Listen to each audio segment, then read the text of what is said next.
Everyone, ఇవాళ మా ఇంట్లో హెల్తీ డిన్నర్లో నేను మేథీ పరాటాస్ చేస్తున్నాను. దానికోసం మెంతాకు తీసుకుని బాగా వాష్ చేసుకుని సన్నగా చాప్ చేసుకున్నాను. ఒక బౌల్లో తీసుకునేసి తగినంత వీట్ ఫ్లవర్ యాడ్ చేసుకున్నాను. సాల్ట్ యాడ్ చేసేసి వాటర్తో మిక్స్ చేసుకున్నాక కొంచెం ఆయిల్ కూడా వేసి కలుపుకున్నాను. ఇంకా దీన్ని పక్కన పెట్టేస్తాను. కాసేపు నానేస్తే బాగా వస్తాయి స్మూత్గా. ఈలోగా నేను ఇంకొక పని చేయాలి. అందరి కోసం స్నాక్స్లోకి వాటర్ మెలన్ కట్ చేయాలి. వాటర్ మెలన్ చూసారా ఎంత పెద్ద సైజు ఉందో, కానీ ఎంత స్వీట్నెస్ ఉంటుందో లోపల కట్ చేసి తిన్నాకే తెలుస్తుంది. ఎనీహౌ నేను అందరి కోసం వాటర్ మెలన్ కట్ చేసి టేస్ట్ కూడా చూస్తున్నాను. నాట్ బ్యాడ్, మరీ స్వీట్ లేదు, అలాగని చప్పగా కూడా లేదు.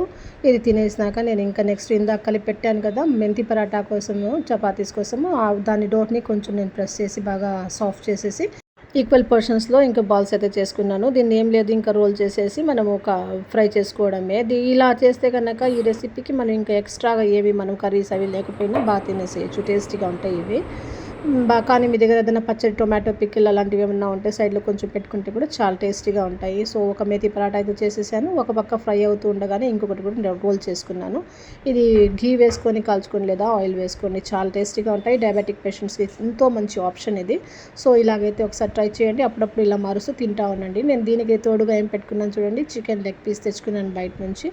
సో అదిరిపోయింది, టేస్ట్ అయితే భలే క్రిస్పీగా ఉంది. ఓకే అండి, నా డిన్నర్ ఈరోజు chicken leg piece and methi paratha 2. ఈ మినీ వ్లాగ్ మీకు నచ్చుంటే ఒక లైక్ అండ్ కామెంట్ ఇవ్వండి. ఛానల్ని సబ్స్క్రైబ్ చేసుకోండి. Thanks for watching. బాయ్.